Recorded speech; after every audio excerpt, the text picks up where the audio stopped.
Hey guys, Prowl 1701 here, and today we're going to be reviewing The Time Monster from Season 9 of Classic Doctor Who. This, of course, being the Standard Edition set, which Simon sent me recently for my birthday.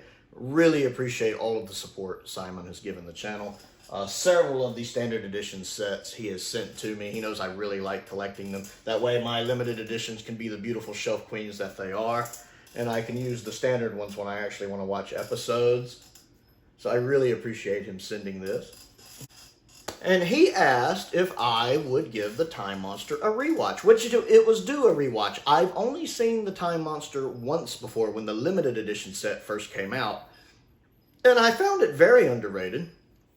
And I thought, you know what? I'm curious how this one is going to be on a rewatch. It's the same way with the Mutants, actually. And so, since he asked me to rewatch it, I decided I'm definitely going to do that since he was nice enough to send me the set.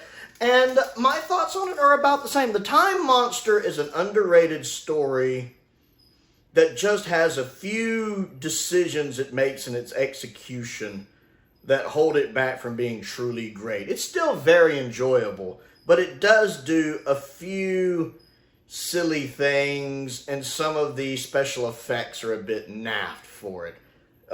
Kronos as the bird, whenever it's in, I can never take that seriously. And I love classic Doctor Who. I prefer classic Doctor Who. I get classic Doctor Who was done on, well, let's say, a bit of a budget. I think you know what I mean.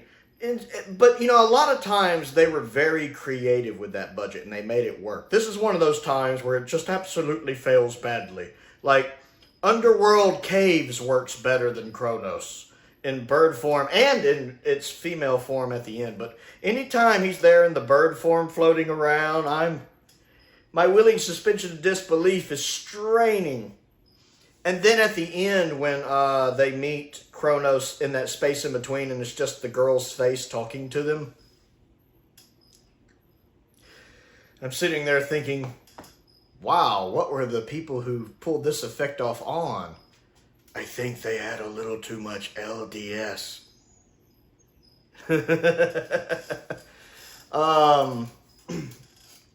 Little things like that. The Benton baby thing doesn't really bother me. That's fine. It's a little funny. And it gives us a nice little chuckle at the end. Also, I love the look on the Brigadier's face in that last shot, while everybody else is kind of doing the end of episodes, you know, kind of stereotypical. The Brigadier's just looking at him like, my God, man, why aren't you in your uniform? That look on Nicholas Courtney's face is just hilarious. That you're not in uniform. It's funny. Wonderful performances, though. Of course, John Pertwee is always great. Roger Delgado is always great. I hate that part at the end when the Master is begging for his life completely on his knees, though. I don't like it. I don't know why. And Delgado does it fine. When he's, no, please don't. I just don't like it. It's a little too much for me. I really have an issue with that, especially Delgado's Master doing that. Because I can't really picture the Master doing that. And so I don't really like that.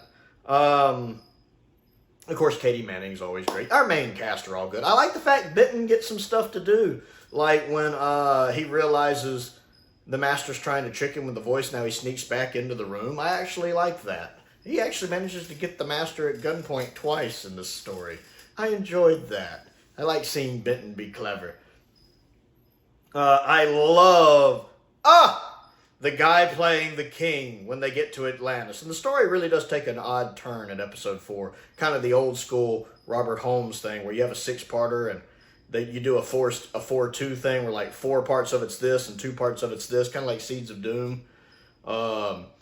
It really does change a bit when it gets to Atlantis. I like the Atlantis bits though. I like the sets. And of course, I like Ingrid Pitt. I also like Ingrid Pitt's costume designer.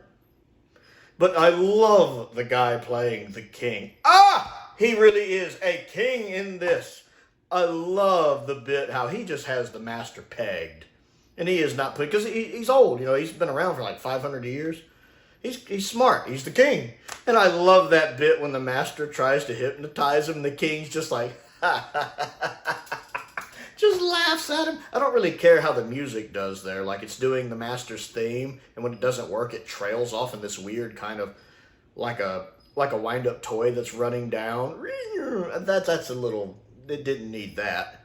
But I love the way the king just, that could be my favorite moment of the whole story. Just, as soon as I saw that, I'm like, I like this king. I need more of this king. And that whole conversation he has with the master, I'll come back when I have things to say to you. And the king's like, you haven't said anything to me yet.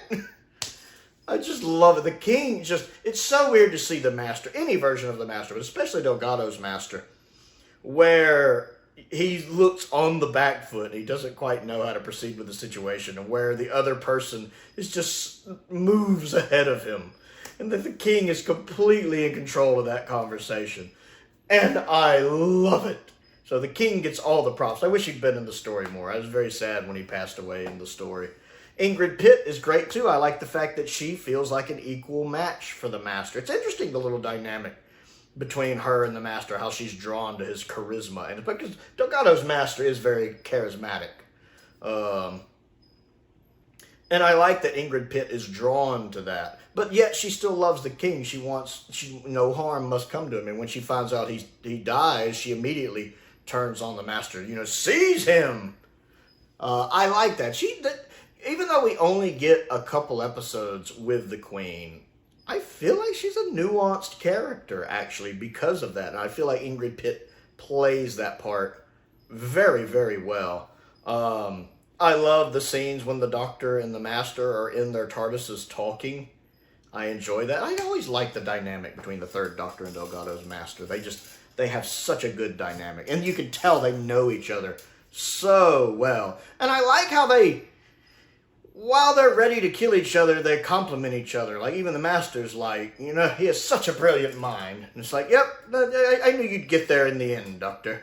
I like the fact that there's a respect there. There is a respect for each other between them. That they both know, even though they have very different ideologies, but they both know that the other person is very intelligent and has an amazing mind. That's neat. I like that dynamic between them. The two scientists are good. I like them, the male and female scientist. The female scientist does prattle on a little bit about men, which is a little tedious. But I guess especially in the time period, I can see where she'd be frustrated. She probably worked really hard to get where she is, being a woman, at that time. And then the guy who plays the male scientist, he does a good job of playing the old man part too, and when he reverts back to the young man, which I like. And I do believe that was Terry Walsh on the ladder. Correct me if I'm wrong, but wasn't that Terry Walsh playing the guy cleaning the windows on the ladder? That looked like Terry Walsh to me, and I love when Terry Walsh shows up in classic Doctor Who in some of these small roles, like an Auton policeman or a security guard for a factory run by a boss. I love that. So it was nice to see that as well. I like the scenes when like the scientists and the brigadier are trying to run to the building, but they're kind of stuck in that time loop where they're running in place and the Doctor has to get them out. And I love the fact the Doctor can do that. Being a Time Lord, he can kind of get in there and do that. I feel like they pulled that effect off really well with such a low budget and made it work. Like, it's very convincing to me. That's what I like about classic Doctor Who. They can make stuff like that work. But not always. Like the Doctor's little thing he used to jam the Master's signal, where yes, I need tea, and he puts the cup. That's silly. And that's just there for filler. I mean, it's just there long enough to look silly, and then the Master overloads it. I do love the Master's annoyance, though. That meddling, bundling fool, and he runs out, turns up the power, and sorts it out. That's just there for filler, and the thing looks... Honestly, they should have just cut that bit. There's no reason for it to be there other than to pad out the story, and I can't take the little thing seriously at all. I just can't. There are a few things like that where I just can't take it seriously. Also... some of the dream sequence at the beginning hasn't aged well to me with this weird, I don't know what the camera lens is doing, but it's supposed to give that kind of dream state quality. It just looks, Also, like the first time when it's flashing back to Atlantis, it does it in that kind of dream quality. That doesn't work for me. Just that they don't pull that off well for me. I also like the guy who's kind of playing the High Priest He's pretty cool. The one that is working with the Master. I like him. I don't quite know what happens to him. He just kind of disappears. The bit with the Minotaur, I didn't really care for. I like the idea and concept, but not in execution. And I do believe that's David Prowse playing the Minotaur. Correct me if I'm wrong, but isn't that Darth Vader himself playing the Minotaur? Or Minotaur, as John Pertwee call it. John Pertwee has an odd way he pronounces things sometimes. I really do need to sit down and wonder if it is Metebelis 3 or Metebelis 3.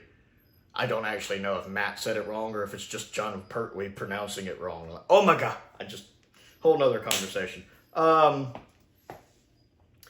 yeah, just, I don't know, the bits with the bull, which were very obviously shot on film. I wish the film elements survived. But I don't know, just that whole bit's not executed well. The guy getting thrown through the mirror, the bull running headlong. It doesn't quite work for me. It looks not staged well. So there's just some rough edges. The actual story, the written story, is good. I'd probably enjoy the novelization of this, which Lord knows I may have. I don't know. I got some of my books down here. I'm trying to get all of them organized. But I enjoy the story. It's just some of the execution doesn't quite work. But the performances are good. And I respect the performances. So the Time Monster, what do you think of it? Do you think it makes a good season finale? I think it makes a nice season finale. There's a lot of good ideas in it. Comment down below and let me know what you think. Don't forget to click the like button, the subscribe button, all that fun stuff. If there's anything you would like to send me, my P.O. box is down there in the description. Check that out. Love getting fan mail. I also have a link to my Amazon wish list down there. A link to my Amazon UK wish list is down there as well.